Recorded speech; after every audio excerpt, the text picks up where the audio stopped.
maglalagay siya ng implant. Mas masakit pa rin ang labor. Para po ay nagtitrain ng mga midwife para sa family planning. At ito ngayon, nagkakabit po ng implant si Doktor. Ilang taon na may protection, ha?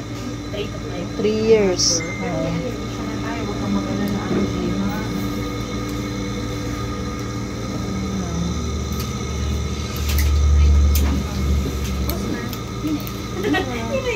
Ayun na yun.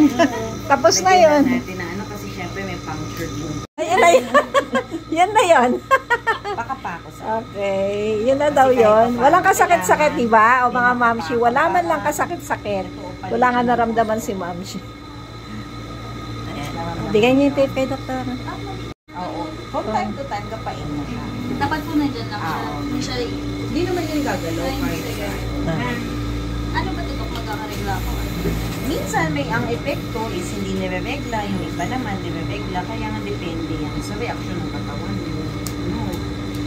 Okay, pero kasi any maramdaman mo na po nakakaiba, pwede ka naman pumunta dito para ma-check natin kung normal ba yung movement. Kasi dito ka naman nalagyan talaga. Pero ano, 5 days. 5 days mo, palitan mo. Bukas kahit ban